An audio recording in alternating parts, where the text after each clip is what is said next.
and welcome to Alexander Armstrong's Big Ask. This is the show that boldly asks questions no other show will dare to ask by getting guests to delve deep into their brains and dig out some amazing facts.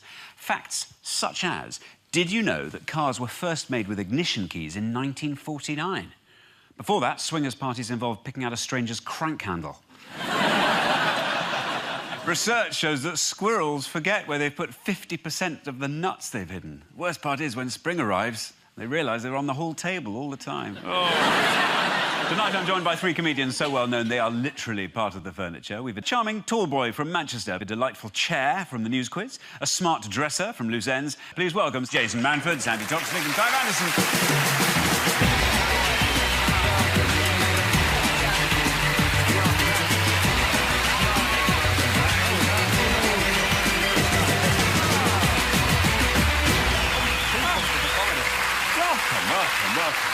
Oh, my Lord, it's like my club. It's so comfortable. Is it?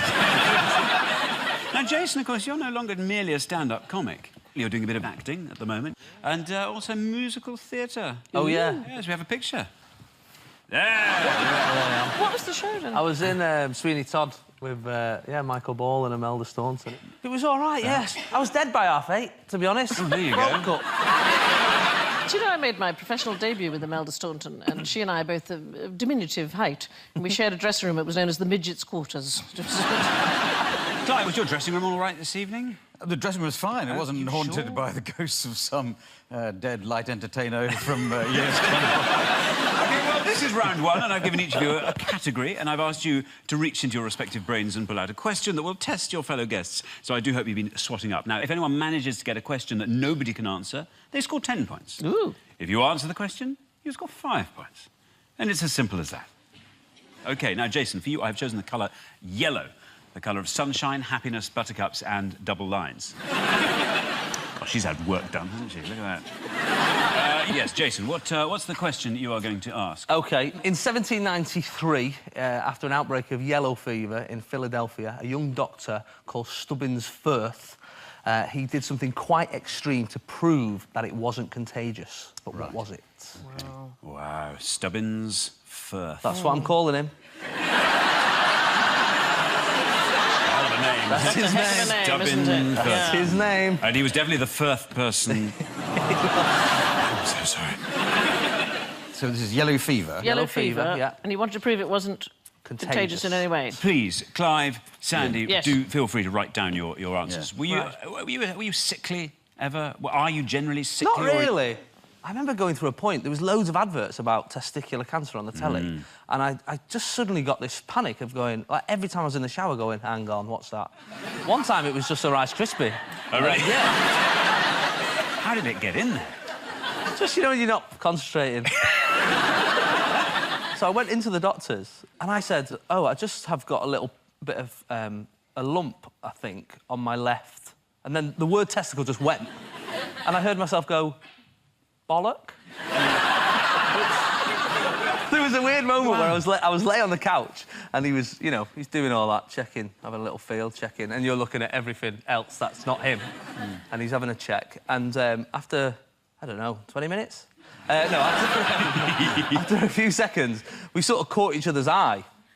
And we had the moment of looking at each other, and there was a moment of silence, and we sort of did that thing that you do in the street where you go... Boys think it's so bad. Have you any idea what a woman has to go through? You have to lie with your legs apart and somebody comes at you with something that looks like the Eiffel Tower. It's the most... So, Jason's question was... Right. Yes. How did Stubbins Firth prove yellow fever wasn't contagious? Sandy. OK, so I've come up with, I hope I've spelled it correctly, necrophilia. He had sex with somebody who died from yellow fever. That was not that shocking, then. Yeah, maybe I oversold it. You sold the shocking, oversold the shocking. Yeah. Clive. I just had he slept with as many women with yellow fever as possible, which I think combines demonstrating you don't get it, you know, from touching people, with a certain amount of enjoyment out of the whole process. Has Sandy got to spend the rest of the show with a sign saying necrophilia? So let's just figure, he's engaging in some way with people who are alive with it. Yes, they're definitely alive. Is there an animal go-between? An animal go-between? What do you whisper things to? Send them in? I'm still on the shocking thing. Let's say necrophilia's 10. Right. On the scale of shocking. Yeah. Let's put this about an 8. Oh. I mean, to be honest, before you wrote that, it was 10, but now I'm thinking, hang on. Was he licking the open wounds of a yellow fever? Well, I'm just suggesting something not I would say necrophilia. This is where the animal thing came in. That would be a 6 on my scale. That's a 6, so something Still worse than that. Still worse than Okay, that. so what is it, Jason? He drank their vomit. OK, I think that's a 10, and necrophilia sounding pretty good to me.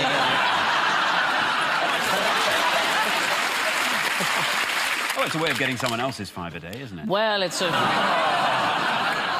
And what happened to him? Did he... He died of yellow fever. Yeah. No, he's absolutely fine. So. The reason he didn't contract yellow fever was because his patients were all in the latter stages of the disease and so therefore no longer contagious. So, Jason, your question was, what was wrong with Stubborn Firth's yellow fever experiment? The answer was he drank the vomit of his patients and by doing so proved absolutely nothing, except Tic Tacs can't work miracles. So, well done, Jason. You've left Sandy and Clive high and dry. 10 points for you, sir. Very well done. Good. Sandy, it's your turn next. Right. And for you... Yes. I've chosen the category barbarians because you are everybody's idea of a noble savage. What did the Hun in the 5th century need in order to prepare a meat dish? OK, Clive. Jason.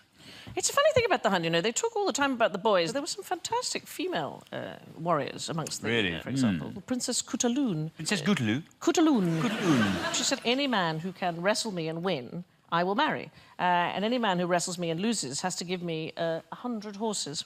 And Marco Polo writes that she concluded her life unmarried with 10,000 horses. Was she happy? Yes, darling. Trust me, a woman who can ride 10,000 horses is entirely content.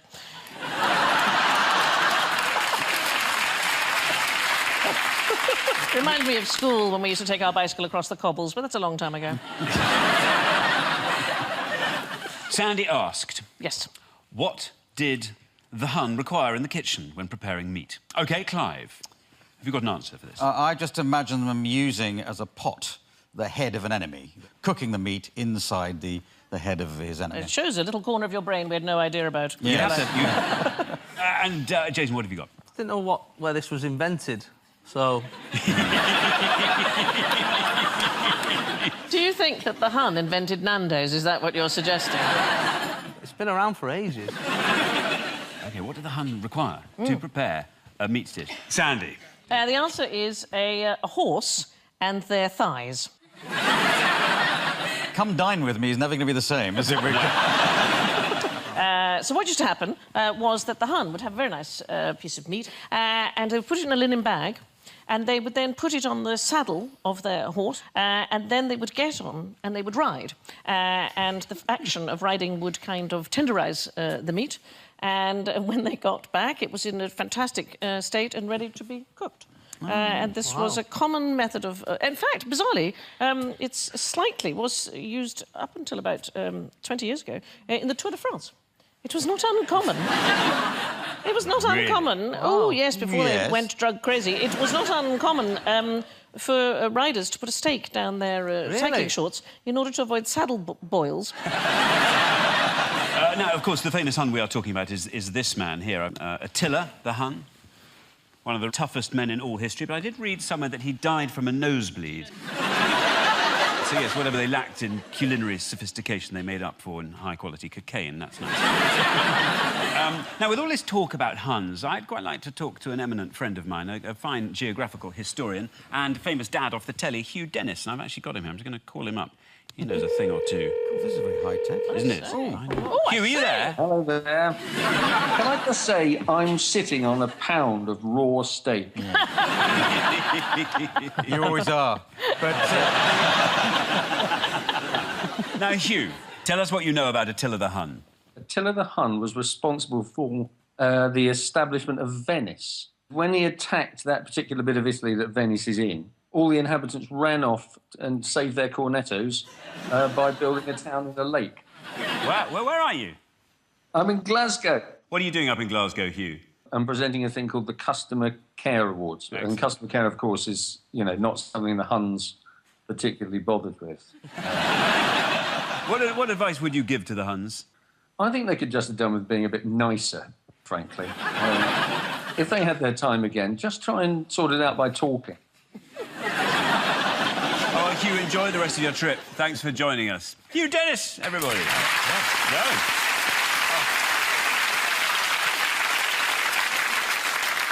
Well, Sandy asked the question. What did the Huns use in their kitchen? And the answer was a horse. Yes. Nobody got the answer. So a 10-point laden hat doff to you, Sandy, for thwarting Jason and Clive. Very, very well done indeed. 10 points to you. Fantastic. Now, Clive, it is your turn, and for you we have chosen recycling, which we happened to have as a topic yesterday, but we thought we'd use it again. So, which recycled sporting mixture did well-connected women in ancient Rome use for face cream or an aphrodisiac? OK, wow, Jason and Sandy, write down your answers to that. Clive, do you have a regime at all? I mean, you look so damned youthful. I don't have much of a regime, no. I don't, neither for my face nor for the aphrodisiac purposes either, I think. Of course, the thing that people use nowadays, I'm told, is Viagra. And that was discovered by accident, because they weren't trying to produce Viagra. It was something to do with sort of heart disease. And when they were experimenting, obviously the workers suddenly thought, God, I'm getting really enthusiastic about this one. I like the joke about the old fella. He's 90 years old and he goes into the chemist. He says, do you sell Viagra? They say, yeah, of course we do. He says, well, can I get a tablet? Can you chop it into quarters? He says, a quarter of a tablet will do nothing for your sex life. He says, sex life? I'm 90. I just need it to stick out so I don't piss on my slippers.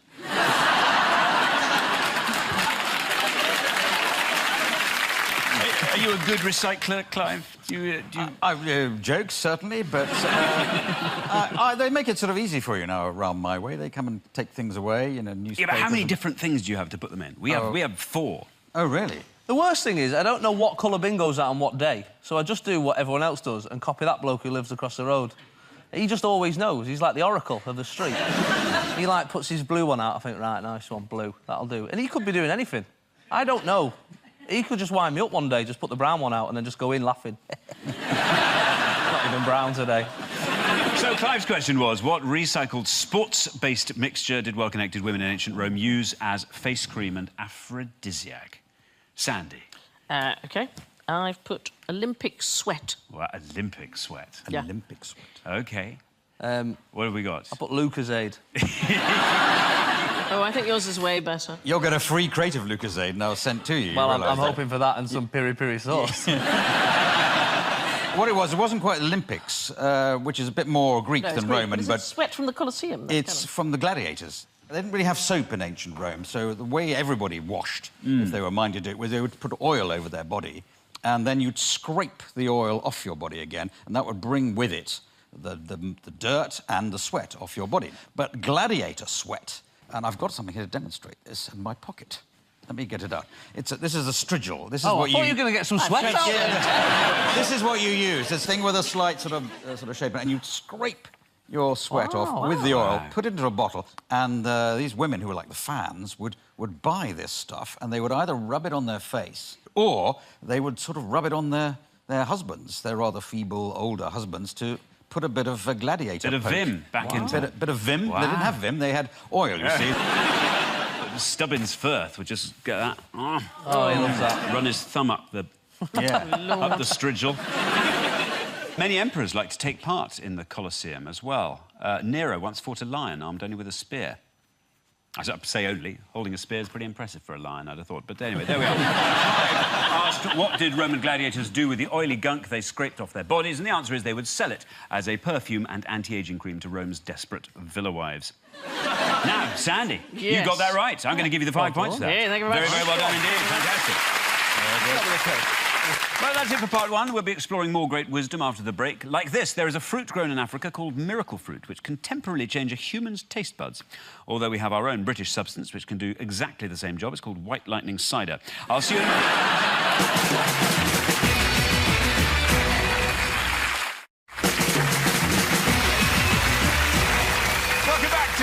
Armstrong's Big Ask. Now, I've been rummaging around once again in the Armstrong collection of treasured objects, looking for something to inspire my guests. And do you know what? I think I have found just the thing to stimulate their ask muscles. And this is it? Mine are contracting even as we speak. What do we think this is?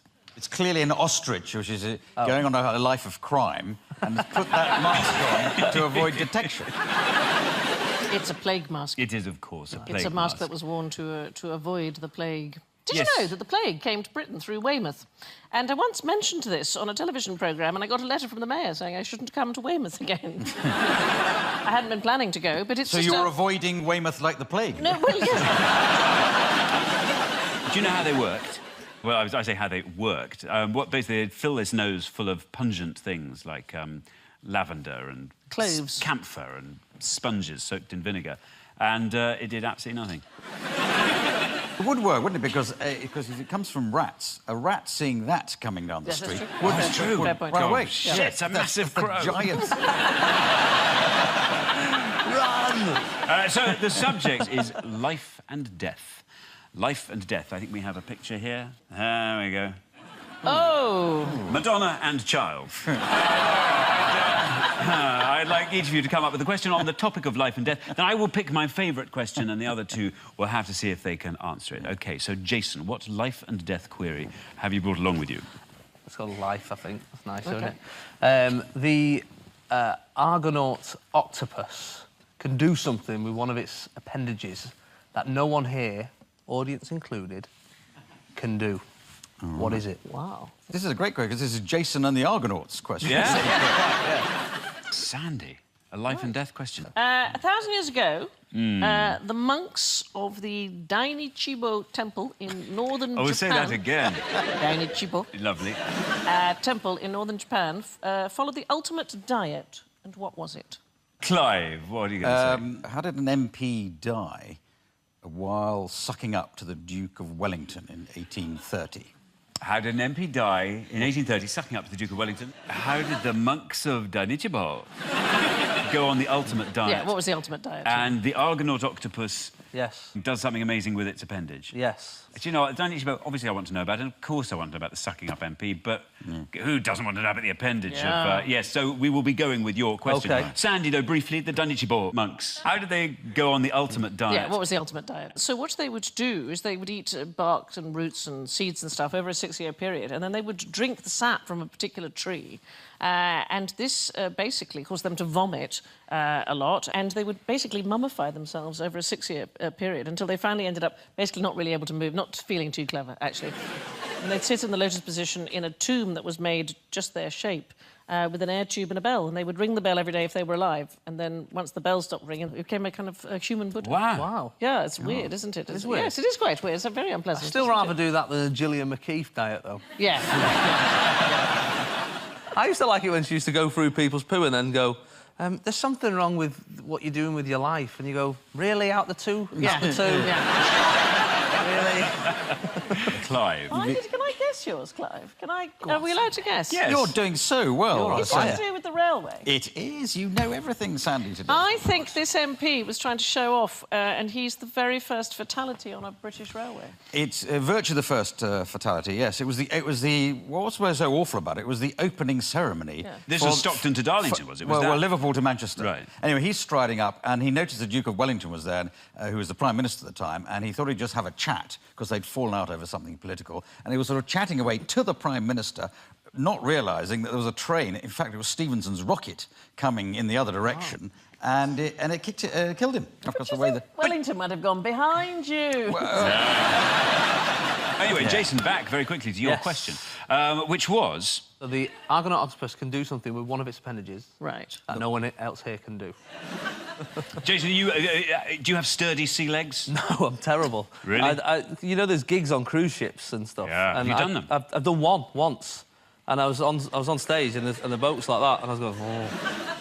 In the middle of it, I had to go, and all the comics, like horrible, terrible, died a death. Like none of us were funny, all of us green, and the next morning at breakfast, you obviously got to eat breakfast with the audience who were there the night before. Everyone's literally in the same boat. Yeah. And I was eating my breakfast, and this bloke sat down opposite me, and he went, "Oh, it was terrible last night, wasn't it?" I went, "What?" And he went, "You know, that comedy night." And I had my head down, I was going, I thought that young lad in the middle was all right. So, Sandy and Clive, we want to find out what the Argonaut octopus can do with one of its appendages that Jason assumes none of us can. I'm not confident because I don't know how you'd prove this, but you know how you can't tickle yourself? I think it's got one of its appendages that it can tickle itself. So how you can tell when an octopus is tickling itself, I don't know. Maybe the other ones are all going... So I've said that maybe it could see through one of its appendages. See? Oh. That What, it could... in addition round to the its corner. eye? Like a sort of periscopy Oh, thing. that would be type thing. brilliant. Yeah, that must be right. It would be brilliant. Wouldn't it It be would be brilliant? useful. If there was, like, walls and corners under the Yeah. seat. So what is it? What is the Right, answer? Go on. so this is weird. So one of its arms at the bottom has a sperm ball, right, and can detach from Sperm ball? Yeah. Do you mean a ball- bollock? Yeah. Right, it's the only time that's ever used as a singular. Does it sound nice when I say it? I like it. Yeah. Tell you, it feels odd in my mouth, I tell you.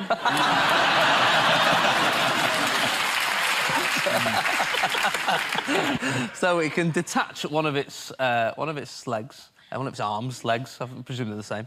And at the bottom of it, the base of it, there's a sperm ball, and that swims off to the female of the species, does the job of... On its own? By itself. It's What? a detachable penis. A detachable penis. Now, at first, your reaction is, and then you go, hang on a minute. Yeah. Because that means you can watch Match of the Day. Yeah. If this octopus is before a tribunal accused of not being very nice to some woman, I wasn't even there. So it swims off and then swims back again. You'd hope so, wouldn't you? Well, Well, you'd hope you get your one back as well. Well, how does it know where to swim back to? Has it got a sort of homing... it's a homing penis. I imagine... I don't know about you, Clive, but if my penis could detach, I'd not be that far away from it at any... I think we need David Attenborough for this, don't we? Yeah. And here I'm behind a detachable penis. Yes, that is the Argonaut octopus alongside his Free Willy. The real name for the detachable penis is the Hectocotylus, which is a cephalopodic arm modified to deliver a sperm-containing sac to a female. There you are. Is it an arm or a penis? That's a problem I'd like to have. OK, well, listen, that's the end of this round. A superb question from Jason. 10 points to you. Very, very well done.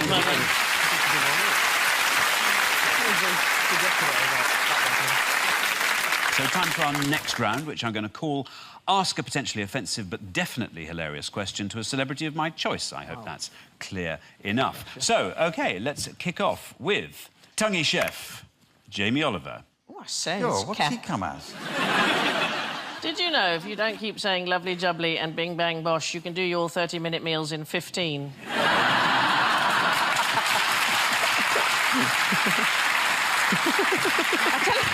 The other question I'd like to ask him is, please could you stop tackling childhood obesity? And the reason I say that, right, is because children's clothing has got no VAT and I buy it, and at the moment the size is just right. I wonder if he knows he's the cause of the London riots. Is he? Yeah, I think so. Well, until he started putting healthy meals at school dinners, they didn't have the energy for all that, did they? When I watched the news, there was no fat, wheezy kids setting fire to Foot Locker. Do you know, I felt really bad during the London riots because I was at a reception, at a charity reception up in the post office tower, and we were drinking champagne, and it was all and somebody went, "Oh look, I think that's Croydon on fire."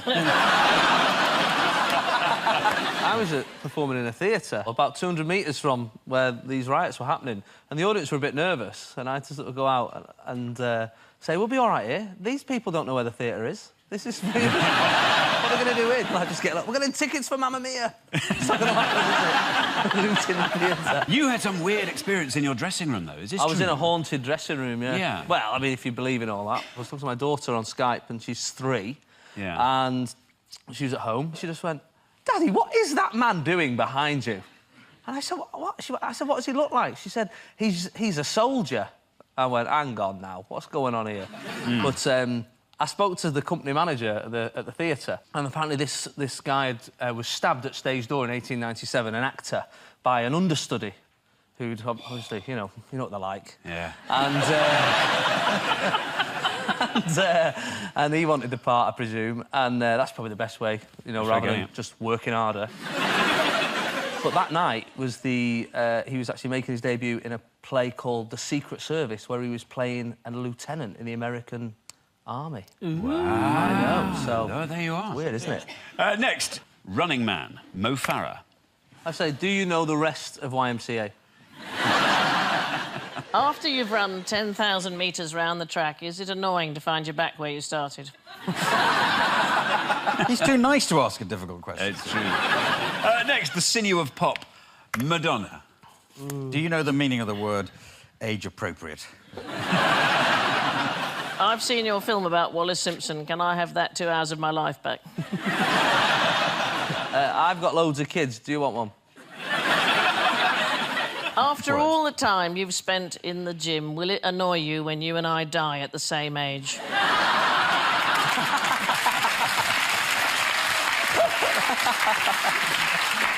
Next, short driver, Richard Hammond. Do you realise that crashing at 286 miles an hour is nature's way of telling you to slow down? Did you want me to play the Stig again in the next series? Have you, during some, like, blokey male banter on Top Gear, ever gone to full penetrative sex? Has it ever gone that far? Could have. Where did that question come from? Yeah. Just thinking, you know when banter goes too far, you know what I'm talking about? Yeah. You're having a bit of a laugh and then someone gets the willy out. Next, we have arson. I'm sorry, I didn't see Wenger. Do you know you've dropped those watermelons? As the wisest, cleverest and most knowledgeable football manager in the entire world, who do you think's going to win the Premiership? Manchester City, Manchester United or Chelsea? Do you know during the transfer window you are allowed to buy players and not just sell them? Yeah.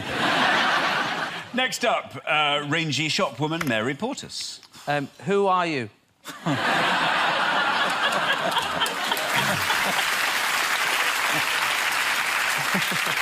Do you have a drawstring behind your ears that opens and closes your fringe? You know how they have all those things for women's shapes? They have pear shape and apple shape. But the question I would ask her is, why do clothes shops not cater for my shape? Quarter pounder with cheese. And finally, shouty crosspatch Jeremy Paxman. Since you're so much cleverer than everybody else you interview, why aren't you running the country? Yes, good point. Yes, nicely Good put one, there, Clive. Good one. Fuck you, Paxton! Yeah.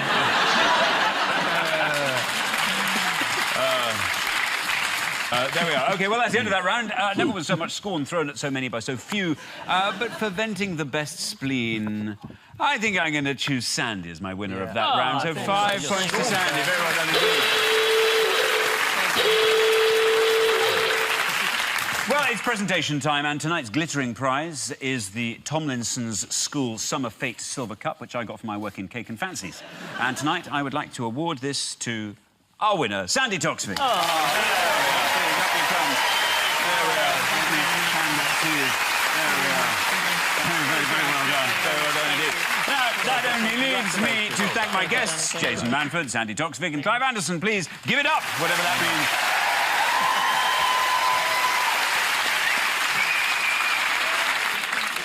Gore Vidal once said, I never miss a chance to have sex or appear on television, and yet ITV still turned him down for I'm a Celebrity. Good night.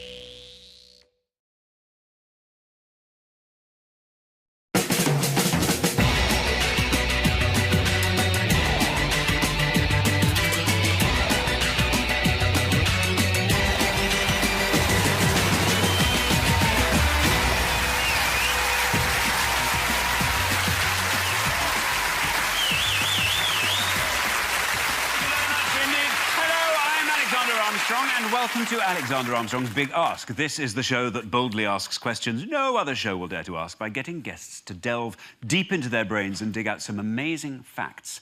Facts such as, did you know that cars were first made with ignition keys in 1949?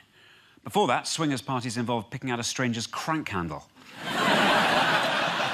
Research shows that squirrels forget where they've put 50% of the nuts they've hidden. Worst part is when spring arrives, they realise they're on the whole table all the time. Oh. Tonight I'm joined by three comedians so well known they are literally part of the furniture. We've a charming tall boy from Manchester, a delightful chair from the news quiz, a smart dresser from Loose Ends. Please welcome Jason Manford, Sandy Toksvig and Clive Anderson.